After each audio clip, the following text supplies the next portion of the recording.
सकाळୁ उठिकिना आग डिस्कसन पड़े मो मम्मी मोर आज टिफिन रे कौन बनब। मम्मी बीटा बतुरी नहीं राति भाविला सकाଳେ उठिकी बरा छाड़ कि मो सान भौणी उठिकी मना करदेला ना आज सकाଳେ मैं छणाछुणी जमा भी खाइबिनी। तो मुझे भाविली कौन बना हम तो आपको कहली बीटा को बाटी निए तापर देखा कौन गोटे बनईदे ताको न छाणिकी बीरी की बाटिकी एमती फेणई देली से गोटे चमच जीरा अदा भुसंग पत्र टे लुण आउ टे खाइबा सोडा देकी हाथ में एमती गोटे गोटे बॉल बनई देकी गोटे थाली देदेली आउ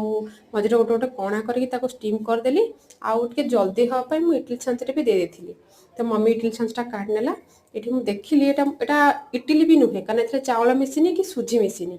एटा बरा ही आउ सीझा बरा एथरे जेहेतु छणा हैनी एटा सीझा बरा ये मुझे सांबर पर सब परिवा सीझी गोटे कड़े तेल देकी से पियाज भुसंग पत्र आउ टमाटो दे आउ तेंतुली रस दे मोर सांबर रेडी हो गला।